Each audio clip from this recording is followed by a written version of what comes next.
Bismillahirrahmanirrahim. Assalamualaikum warahmatullahi wabarakatuh.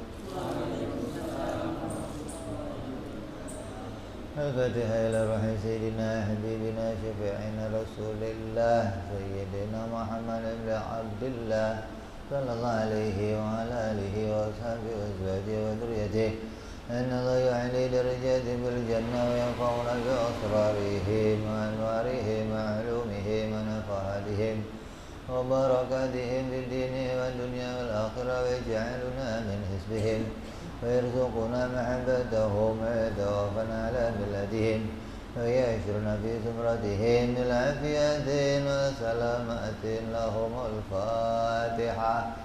A'udzu billahi minasy syaithanir rajim. Bismillahirrahmanirrahim. Alhamdulillahirabbil alamin arrahmanir rahim maliki yaumiddin. Iyyaka na'budu wa iyyaka nasta'in ihdinas siratal mustaqim. Siratal ladzina an'amta 'alaihim ghairil maghdubi 'alaihim waladdallin. Amin. Bismillahirrahmanirrahim. Nawaitu ta'alluma wa ta'lima wa tadhakura wa tadhkira wa naf'a wal intifa'a wal ifadata wal istifadata wal hissa ala tamassuki bi kitabillahi wa sunnati rasulillah sallallahu alaihi wasallam wa du'a ila al-huda wa dilalata ala al-khairi ibtigha'a mardatihi wa qurbihi wa thawabihi wa husnil khatimah ma'al lutfi wal afiyah wa salahil aqibah.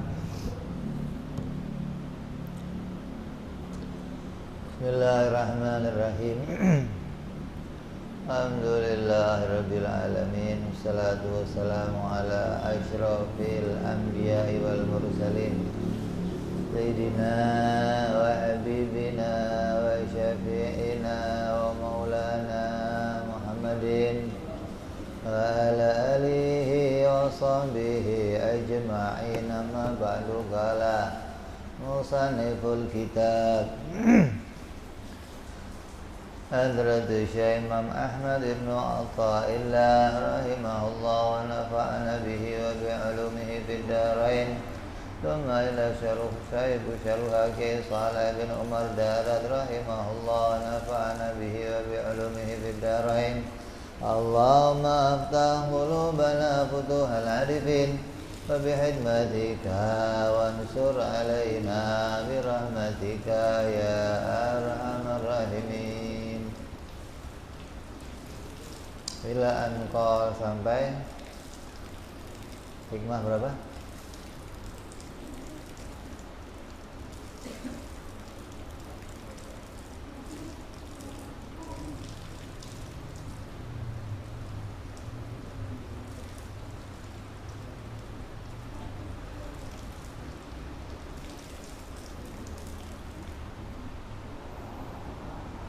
Yang ke 126.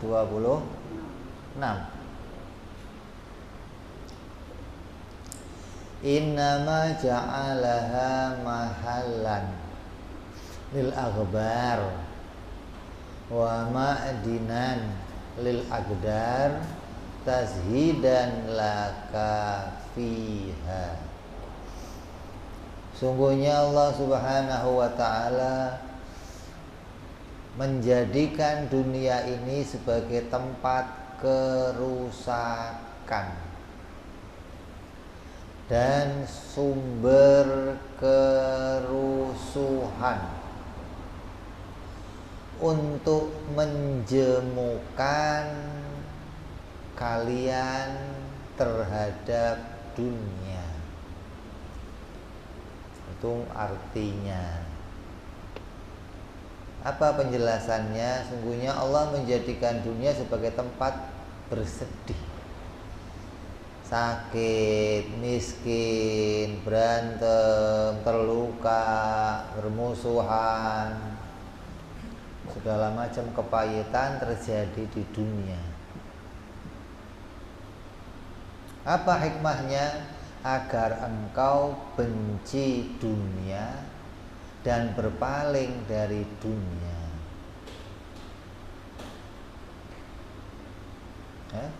Itu hikmahnya. Tapi enggak, malah seneng sama dunia, malah cinta sama dunia, malah betah sama dunia. Ini namanya kalian keluar dari hikmah. Kalian enggak mendapatkan hikmah baik dari kejadian yang Allah ciptakan. Allah menjadikan dunia ini sebagai tempat segala macam penyakit, bencana, sedih, fitnah. Karena Allah itu merentahin kita, Allah memerintahkan kepada kita agar kita tidak mencintai dunia. Karena dengan mencintai dunia sama saja mencintai penyakit, kesusahan, kesedihan, kepayahan. Jadi kamu dilarang jangan cinta sama dunia. Dunia tempatnya kesusahan, tempatnya kerusakan, tempatnya bencana, tempatnya tangisan. Itu adanya di dunia. Di sungguhnya mencintai dunia sama saja mencintai bencana, fitnah, dan kesedihan. Maka Allah melarang kita untuk demikian. Jangan cinta sama dunia. Maka janganlah kalian senang dengan dunia, dan jangan kalian tergantung, dan jangan kalian gantungkan hati kalian kepada dunia. Kalau kita kan enggak, duit dalam hati, anak dalam hati, istri dalam hati, kerjaan, hingga kalau itu hilang hatinya kayak mau copot. Kenapa? Karena nyimpennya di dalam hati. Nyimpen duit dalam hati, nyimpen anak dalam hati, nyimpen istri dalam, nyimpen pekerjaan dalam hati. Padahal akhir dari dunia itu adalah kehilangan dan kebinasaan. Dunia itu akhirnya cuma dua, hilang atau binasa. Kamu yang duluan hilang atau kamu yang duluan binasa. Kamu punya anak, punya istri, kamu cinta sama anak kamu luar biasa sampai mengalahkan akhirat. Mendingan gak sholat daripada anak nangis, mendingan gak ngaji daripada istri sendirian. Itu cintanya melebihi segalanya. Itu cuma dua akhirnya, kamu mati duluan atau istri kamu mati duluan. Kamu cerai duluan sama istri atau istri yang ceraiin kamu duluan. Cuma dua kemungkinannya, pisah atau kehilangan. Itu akhir dari dunia, nggak ada lain, nggak ada.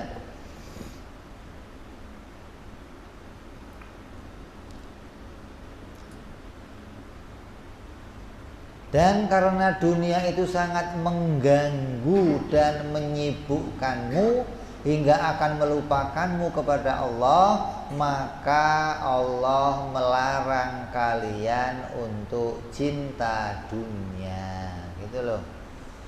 Jadi larang itu karena kamu seringkali berlebihan hingga sampai-sampai kamu melalaikan tujuan hidup, yaitu mengabdikan diri kepada Allah. Yang diurusin hanya selain Allah. Maka Allah melarang kalian untuk cinta dunia. Karena cinta kepada dunia itu juga sumbernya kemaksiatan. Hubbud dunya ra'sul ma'asi. Cinta kepada dunia itu adalah sumbernya kemaksiatan. Jadi kalau ada orang kok maksiat itu gara-garanya cinta sama dunia. Kenapa perampok itu ngerampok? Karena cinta dunia. Kenapa koruptor itu korupsi? Karena cinta dunia. Kenapa ada orang ngurangin timbangan di pasar? Karena cinta dunia. Kalau nggak cinta dunia, nggak mau dia korupsi, nggak mau dia ngurangin timbangan. Jadi orang cinta dunia karena itu. Ada orang bohong, menipu, ada orang bohongin orang lain, nipu orang lain, jambret orang lain, memanipulasi, bikin kebohongan, itu karena cinta sama dunia. Ada minyak dioplos yang jelek sama yang baik, ada beras dicampur yang harga mahal sama harga murah. Biar apa? Untungnya gede.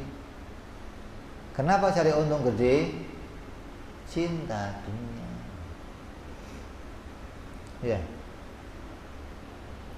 Lah kalau itu untuk orang awam pantas. Itu untuk orang awam biasa, begitu orang awam. Nggak ngerti akhirat, nggak ngerti kemuliaannya akhirat, nggak ngerti kemuliaannya nanti bagaimana orang akan diperhitungkan oleh Allah setelah masa kematiannya. Jadi orang-orang yang melakukan ini adalah karena cinta dunia. Maka disebut apa? Cinta dunia sumber kemaksiatan.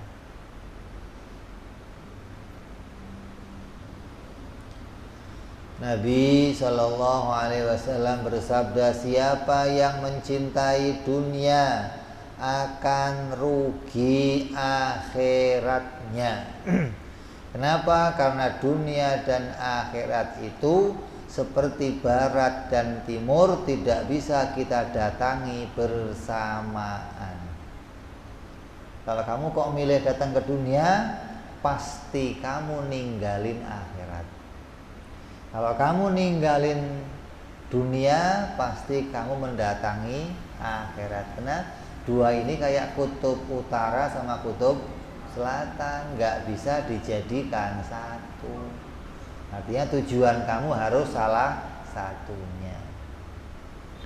Maka orang yang mencintai dunia tidak akan bisa baik dalam urusan agamanya. Cinta dunia mesti nggak akan baik dalam urusan agamanya. Seperti apa? Orang itu tidak akan bisa mendapatkan kekhusyuan dalam ibadah. Ini gara-gara cinta dunia, sholatnya nggak bakalan khusyuk. Mau sholat aja nggak sholat. Kenapa? Warung rame. Kok lagi sholat ada pembeli datang, deg-degan pembelinya pergi. Aduh, kelamaan sholat, pergi ke warung sebelah. Duh, sepi dah. Duh, akhirnya belum salam, 3 rakaat, assalamualaikum. Ini gara-gara apa? Orang yang cinta dunia nggak akan bisa benar dalam beragama. Kayaknya orang yang beragamanya serius biasanya orang miskin. Orang kaya biasanya agamanya nggak serius, semaunya sendiri, sholat semaunya sendiri, mau ibadah yang lain semaunya sendiri. Jadi antaranya penyebabnya orang itu rusak karena tidak bisa khusyuk dalam beribadah. Padahal khusyuk itu adalah sesuatu yang diperintahkan untuk kita capai dalam ibadah.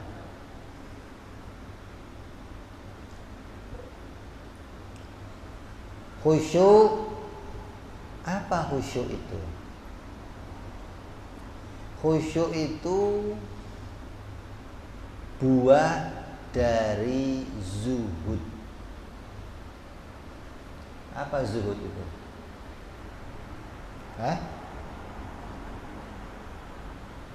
Zuhud itu tidak rakus kepada dunia.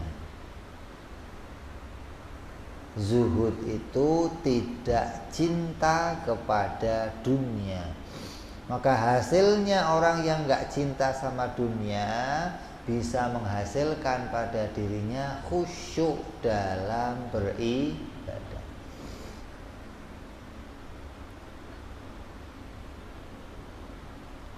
Syukran.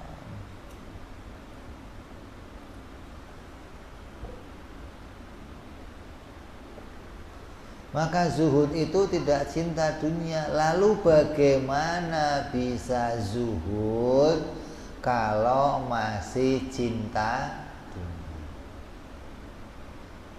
Kalau masih belum zuhud, bagaimana bisa khusyuk? Itu urutannya tuh. Jadi kesimpulannya apa? Orang yang cinta dunia nggak bakalan bisa khusyuk. Karena orang yang khusyuk hasil dari zuhud. Orang yang zuhud hasil di hatinya tidak cinta dunia. Bukan gak punya dunia. Bukan nih, gak cinta kepada dunia gitu loh. Kan ada perkataan orang awam yang mengatakan, duit itu penting. Penting gak? Duit penting gak? Penting. Itu kamu yang ngomong. Kalau ulama yang ngomong, ulama edan. Kalau kiai yang ngomong, kiai ngomong nih, duit itu penting. Oh, kiai edan berarti. Kenapa? Kiai mestinya pentingnya apa? Akhirat, bukan dunia. Kok kiai ngomong dunia penting? Bedanya apa sama bukan kiai? Bedanya apa sama orang awam? Kok kiai ngomong duit itu penting? Oh ya hancur dah kiainya dah. Dah. Ngetesnya gitu, kamu ke rumah kiai, Pak Kiai, penting nggak duit? Penting. Ya jangan ke sini lagi, jangan diundang ceramah. Lu ganti yang lain kiainya. Kiai pentingnya akhirat. Kalau orang awam nggak ngerti pentingnya akhirat, lebih penting apa? Gitu mestinya. Ada kiai deng-deng jubah, ulus dong. Oh, ini kiai apa kiai? Ya. Jadi bagaimana bisa zuhud kalau masih cinta dunia? Nah kalau belum zuhud gimana? Nggak bakalan bisa khusyuk. Maka disimpulkan orang yang masih cinta dunia akan merusak ibadahnya. Di antaranya dia nggak akan bisa serius dalam agama, nggak bisa khusyuk dalam ibadah. Nabi Shallallahu Alaihi Wasallam bersabda, sungguh akan datang kepada kamu satu masa di mana iman kalian akan dimakannya, sebagaimana api memakan kayu bakar. Na'udzubillahi min dzalik. Ini pesan penting dari Nabi. Akan datang kepada kalian satu masa, di mana masa itu iman kalian akan digerogoti oleh dunia. Kalau kamu nggak digerogoti dunia, iman kamu nggak dirusak dunia, kamu nggak punya dunia. Orang kok punya iman doang, mau cari dunia harus ditukar sama iman. Kalau nggak ditukar sama iman, kamu nggak akan dapat dunia. Sebagaimana api akan menggerogoti kayu bakar. Apa maksudnya? Kata Nabi, akan datang suatu masa di mana seseorang tidak akan bisa mendapatkan dunia kecuali dengan berbohong, kecuali dengan main timbangan, kecuali dengan bikin manipulasi. Kalau nggak begitu, kamu nggak akan dapat duit. Milih mana? Iman tapi lapar, bohong tapi dapat duit. Lo milih mana? Kan duit penting, Bib. Nah itu. Jadi iman dikorbankan. Seringkali begitu. Itu kamu akan alami nanti masa itu datang ke kamu di mana kamu sulit mencari harta, sulit mencari dunia kecuali dengan jalan berbohong. Kalau nggak bohong gimana? Nggak dapet. Kalau nggak bohong, harus pas-pasan. Nah padahal diomong kemarin rezeki yang pas-pasan, rezeki yang paling aman. Rezeki yang nggak aman itu kalau ada kelebihannya lah. Kamu senangnya cari lebih.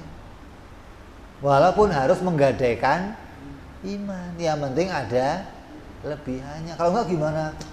Pas-pasan doang. Kalau pas gimana? Saya nggak bisa ngapa-ngapain dong. Dan lebihannya itu yang penting.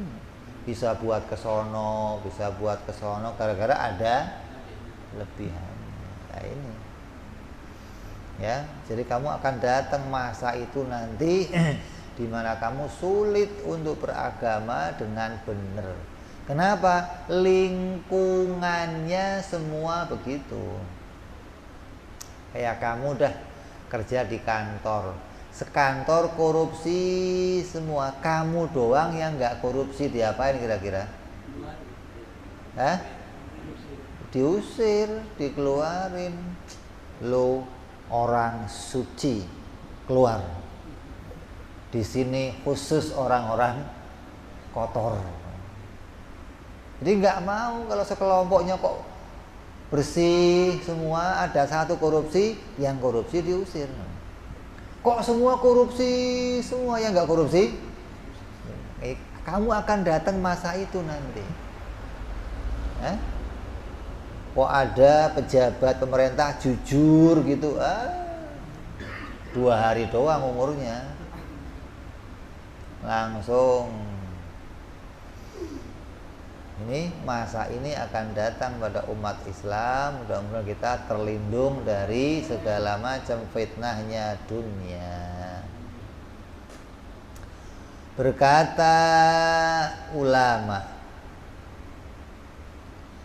aku meninggalkan dunia, maknanya aku tidak ngurusin dunia karena banyak yang kuurus.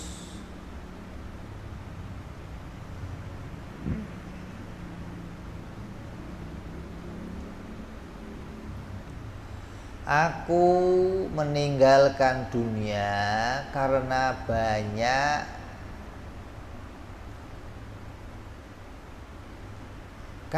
banyak kesusahan dan kesedihannya dibandingkan dengan surga.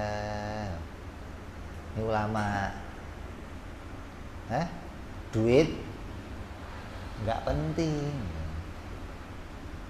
Sampai dia meninggalkan ngurusin dunia. Kenapa? Karena bagi dia penting ngurusin akhirat. Kata dia apa? Saya tahu dunia itu penuh kesusahan, penuh bencana, penuh malapetaka. Maka ku tinggalkan dunia, aku serius ngurusin akhirat. Dan di dunia ini aku melihatnya banyak pemilik dunia itu rata-rata orang hina. Maka aku gak mau disamakan sama orang hina. Mana kok pemilik dunia hina? Itu Cina-Cina, orang-orang kafir, Yahudi. Siapa mereka? Orang-orang kaya. Naga 9. Sekarang 10 katanya ya? 8. Kok malah kurang? Oh nambah, iya. Nambah ente 1.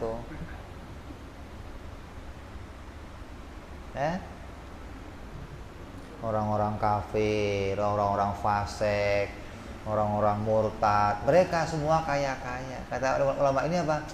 Saya nggak mau sama dengan orang-orang hina.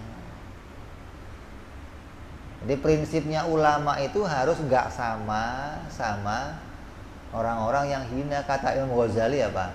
Kamu itu jangan bangga, jangan seneng punya ilmu punya kebiasaan punya sesuatu yang sama dengan orang-orang kafir masih bisa memilikinya. Kamu jangan usah bangga. Wah, bisa bahasa Inggris, orang kafir aja bisa, lo ngapain bangga?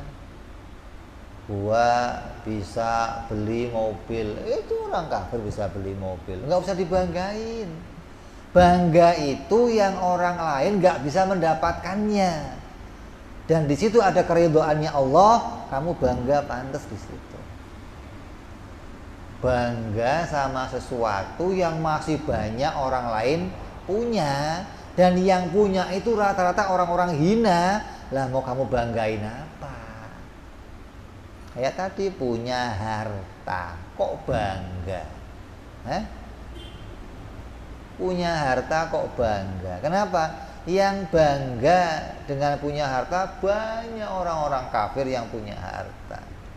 Jadi jangan dibanggakan sesuatu yang kalau kamu miliki masih ada orang lain yang punya, dan orang lain itu adalah orang-orang yang hina, orang rendah, orang kafir, sama dengan kamu. Lah ngapain? Kayak kamu punya keyakinan api bisa bikin panas, pisau bisa bikin terpotong, nasi bisa bikin kenyang. Itu keyakinannya bajingan, pelacur, penjudi, ya begitu. Kok kamu begitu keyakinannya terus bangga? Punya keyakinan yang sama dengan pelacur, penjudi, penjahat, bangga kamu? Jangan begitu. Sama kayak tadi, duit itu penting. Iya, ngomong begitu banyak, dan orangnya hina semua. Kamu begitu ngomong itu, penting duit, nggak ada duit apa? Ada fulus mulus, nggak ada fulus mampus. Yang ngomong siapa ini? Kalau kiai yang ngomong, aduh.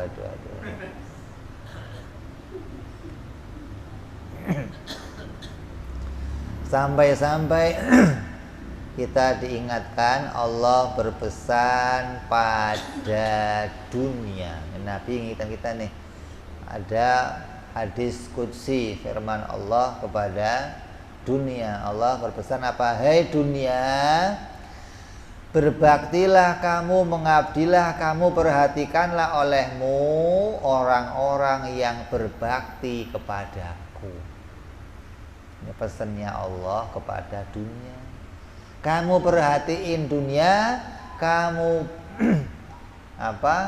bakti. Hai dunia, kamu perhatikan orang-orang yang dia perhatian kepadaku.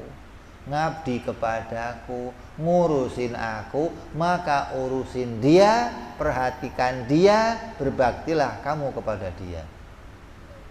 Sebaliknya,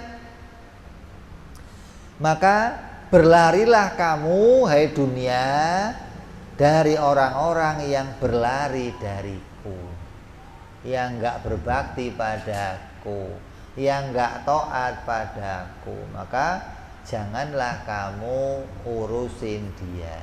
Jadi ada dua macam orang punya harta. Ada orang yang punya harta, harta itu mendatanginya. Ada orang yang punya harta, dia ngejar-ngejar harta. Siapa orang yang didatangi harta? Ya ini mereka ini. Orang-orang yang taat kepada Allah, ibadah kepada Allah, bakti kepada Allah, maka dunia mendatanginya. Sebaliknya, jauh dari Allah, nggak pernah ngurusin Allah, nggak pernah merhatiin Allah, akan mengejar dunia. Dapat warung satu kurang, buka lagi warung dua, dapat warung dua, buka lagi, terus kejar terus. Kayaknya tiap hari lihat ATM masih kurang banyak, besok lihat lagi ATM masih belum penuh, lihat lagi terus. Itu punya dunia, Bib, iya, tapi hasil mengejar dunia. Dan dunianya, kejarlah daku kau kutangkap. Dunianya kamu kejar, tambah lari. Kamu kejar, jinak-jinak merpati. Dunia itu begitu. Kok kamu kejar terus, tambah kenceng kamu ngejarnya, tambah dia kenceng larinya malah. Kok kamu berhenti, dia berhenti. Kan ngece. Ini orang gimana? Gua kejar dia lari, gua berhenti dia ikut berhenti. Nabi Shallallahu Alaihi Wasallam bersabda, orang yang beriman itu berada pada dua ketakutan.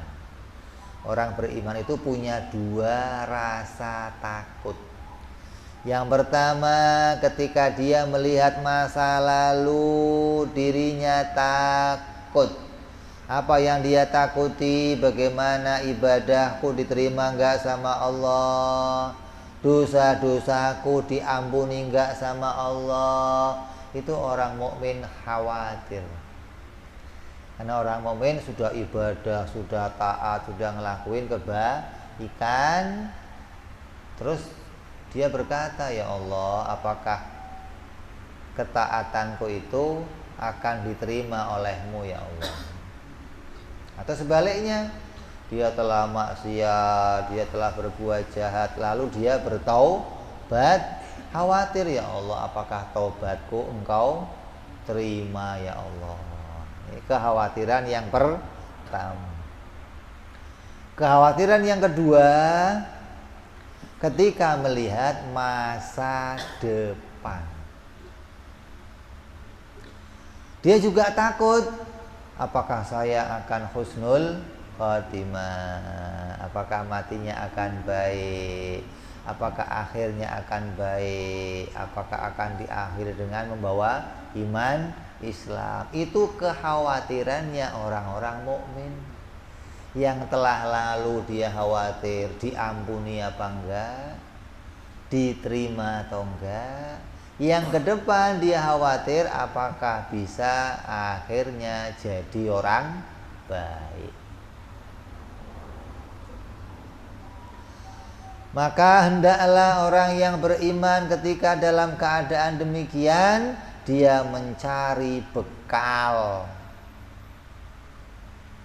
Kalau khawatir, takut, dia harus cari. Dari mana bekalnya?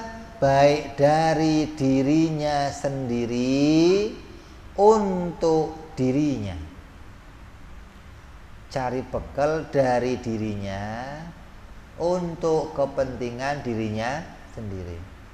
Sholat, puasa, yang sunnah-sunnah dikerjakan. Itu namanya dirinya digembleng, dirinya dipaksa untuk melakukan kebaikan, yang mana untungnya untuk dirinya sendiri. Atau cari bekal di masa hidupnya untuk modal masa setelah kematiannya. Kalau saya mati gimana? Setelah saya mati, kalau kamu khawatir mati kamu, hidup kamu jadikan untuk modal memperbaiki nanti masa kematian kamu. Atau cari modal dari masa mudanya untuk bekal masa tuanya. Orang itu begitu. Kalau kamu nggak berusaha cari bekal, ya pasti selamanya khawatir. Coba orang yang masa tuanya sudah punya pensiun, kayak Pak Kapten ya, Pak Udin, tenang-tenang aja hidupnya, nggak pernah khawatir, nggak pernah. Kenapa? Sudah punya pensiun, tinggal tidur, melek, dapat duit, tidur. Karena sudah dipersiapkan dari masa gimana caranya nanti akan dapat kemudahan. Itu begitu, artinya kita jadi punya modal. Kalau enggak gimana? Ya selamanya dalam kekhawatiran. Kalau sudah tahu kita itu orang-orang yang enggak akan bisa selamat kalau enggak cari modal, ya paksakan diri kita untuk cari modal. Kenapa demikian? Karena dunia itu diciptakan untuk kalian. Ini kata Allah nih. Dunia diciptakan untuk kalian. Tapi kalian diciptakan untuk akhirat. Jangan dibalik. Dunia untuk saya untuk dunia. Wah, repot udah. Hidupnya di situ aja.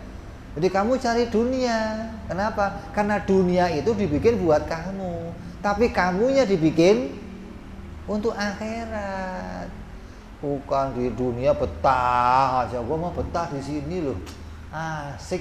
Kamu nggak diciptakan untuk di sini, nggak. Ini hanya tempat lewat menuju akhirat.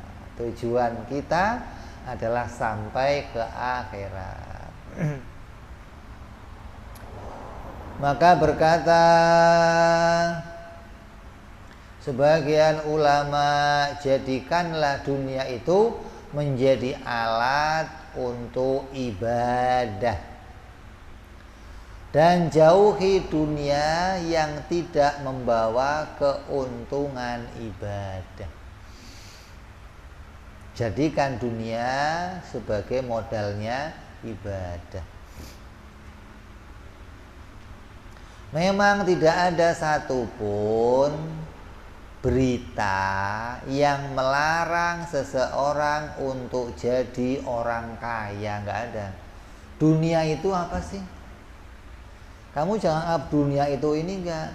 Dunia itu segala sesuatu yang membawa kamu kepada selain keridhaan Allah, yang menjadikan kamu bukan alatnya ibadah, itu namanya dunia. Apa saja. Istri kamu itu harta dunia, anak kamu itu harta dunia. Tapi kalau istri kamu kok jadi alatnya ibadah, mengajak kamu untuk taat kepada Allah, ini bukan dunia. Anak kamu begitu soleh, taat kepada Allah, ini bukan dunia. Walaupun istri kamu 4, itu bukan harta dunia. Ini udah 1, ngerepotin, ngerecokin, mau ibadah susah. Yang tadinya ngaji jadi nggak ngaji, yang tadinya jamaah jadi, itu sudah dunia rusak dunianya. Jadi dunia itu jangan kamu pikirkan harta, jangan. Dunia itu apa saja dari isinya langit dan bumi yang tidak menjadi alatnya untuk ibadah, itu namanya dunia, dan itu tercela.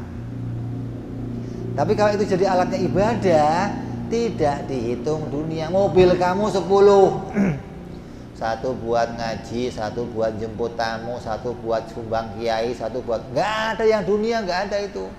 Kenapa? Manfaat semua untuk akhirat.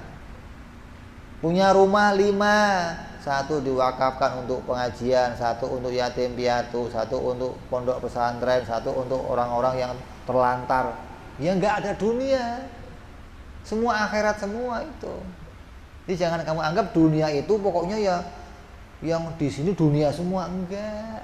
Yang dimaksud kamu jangan cinta dunia, sesuatu yang membawa kamu melalaikan akhirat. Kalau itu mengantar kamu ke akhirat, namanya bukan lagi dunia yang tercela, bukan.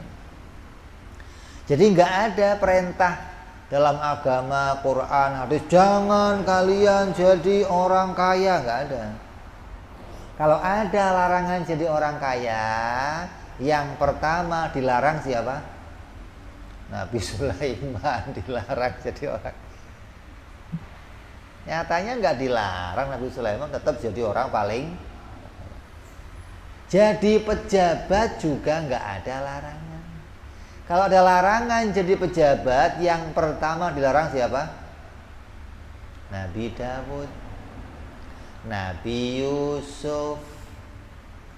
Karena mereka sebagai seorang pejabat, raja, bendahara negara, tapi nggak dilarang sama Allah.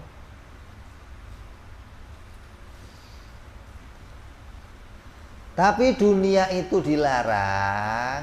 Mana yang dilarang adalah dunia yang membawa kita melalaikan Allah Subhanahu wa ta'ala. Hatta yang kecil kok membuat kita lalai kepada Allah, maka itu disebut harta dunia yang tercela. Allah berfirman, janganlah engkau lupakan bagianmu dari dunia. Ini yang sering orang salah nih, wala tansa nasibaka anid minad dunya. Wala tansa nasibaka minad dunya. Janganlah kamu lupakan nasibmu dari dunia. Maksudnya apa? Sering orang begini, oh ente cari akhirat, oh, jangan lupa dunia dong, biar seimbang dunia sama akhirat. Jadi hadis ini sering kali dibawa sama orang untuk bicara bahwa kamu kok akhirat dipikirin dunia juga, mana itu ada hadis wala tansa nasibaka minat, janganlah kamu abaikan, janganlah kamu lupakan nasib kamu di dunia. Artinya tetap cari maknanya nggak begitu. Maknanya kalau kamu punya dunia, jangan lupakan tujuan kamu akhirat gitu. Pakai dunia kamu untuk ngurusin akhirat, bukan cari akhirat kamu untuk ngurusin dunia. Kok dibalik malah? Pakai dunia kamu untuk modalnya ngurusin akhirat. Nabi Shallallahu Alaihi Wasallam dalam doanya mengajarkan untuk meminta kepada Allah, ya Allah, jangan jadikan dunia mengisi lebih besar dari akhirat di dalam pikiranku. Dan janganlah jadikan ilmu dunia lebih besar aku kuasai daripada ilmu akhirat. Itu Nabi ngajarin mintanya begitu. Wala taj'al apa? Wala taj'al dunia akbaro hammina. Ya Allah, jangan jadikan dunia itu menjadi sesuatu yang paling besar di dalam angan-anganku hingga mengalahkan akhirat gitu. Dan jangan jadikan ilmuku, aku nyari ilmu, lebih banyak mendapat ilmu tentang dunia daripada ilmu tentang akhirat. Ini maknanya jangan sampai akhirat dikalahkan oleh dunia. Itu doa yang diajarkan Nabi kepada kita. Lalu Sayyidina Luqman Al-Hakim yang menjadi ayat Al-Quran, menjadi surat Al-Quran, surat Luqman Al-Hakim. Beliau berpesan kepada anaknya, wahai anakku, jualah duniamu dengan akhirat, niscaya engkau akan beruntung dunia dan akhirat. Jualah duniamu untuk akhirat, maka kamu akan untung dunia dan akhirat. Tapi jangan kau menjual akhiratmu dengan dunia, maka kamu akan rugi dunia akhirat. Akhirat dikorbankan untuk dunia, maka kamu akan rugi dunia, nggak akan dapat, akhirat nggak akan dapat. Waktunya ngaji kerja, waktunya Jumatan rapat, penting. Ini rapat nilainya M, Jumatan bisa gua tunda bentar lagi. Ini M nggak bisa itu menjual akhiratnya demi dunia. Ini kalau nggak saya hadiri, waduh, rugi besar saya. Ini malah rugi dua-duanya, dunia enggak, akhirat enggak. Sebaliknya, jualah duniamu untuk akhirat. Waktunya berjamaah, toko tutup, atau cari tulisan istirahat. Ngapain? Berjamaah. Ada yang beli, suruh tunggu. Mau nanti pergi ke toko lain, biarin. Bisa begitu kamu? Sayang beb, lah ini yang berat nih. Jadi yang rata orang-orang bisanya apa? Menjual akhirat untuk dunia. Kalau suruh jual dunia untuk akhirat, susah.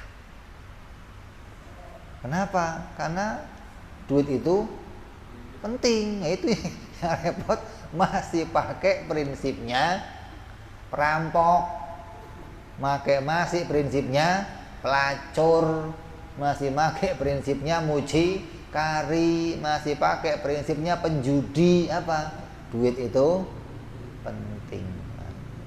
Kalau selama masih begitu, selamanya kamu akan jual akhirat kamu untuk dunia. Pesannya enggak kan? Jualah duniamu untuk akhirat, hingga kamu akan dapat keuntungan dunia dan keuntungan akhirat. Mudah-mudahan kita semua berada pada jalan keridhaannya Allah, dituntun oleh Allah, hati kita dibersihkan oleh Allah, dijadikan kita cinta pada akhirat, cinta kepada keridhaannya Allah, cinta berjumpa dengan Allah.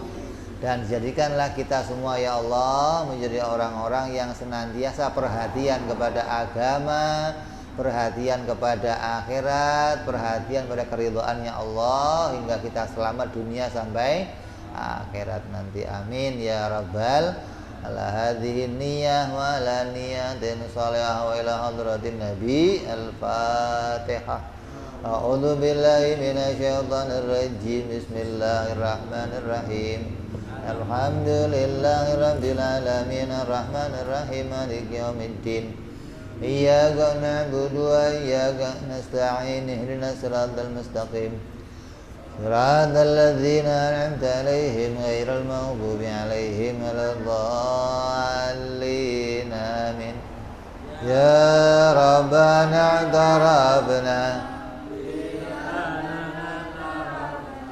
wa anana asrafna 'ala ladha ashrafna fatub alaina tauba faghfir li kulli auba asdur lana aurati wa amin raati waghfir li walidina ربي ومولودنا والآل والإخوان وسائر الهلان وكل ذي محبة أو جيرة أو صحبة المسلمين إجماع من ربي اسمع فضلا لا باكتساب منا بالمصطفى رسولي نهضى بكل سولي صلى وسلم ربي عليه عند الحب وآله وصحبه عدد طاسي سحبي والحمد لله في البدء والتناهي سبحان ربك رب العزة عما يصفون سلام على المرسلين والحمد لله رب العالمين. Assalamualaikum warahmatullahi wabarakatuh.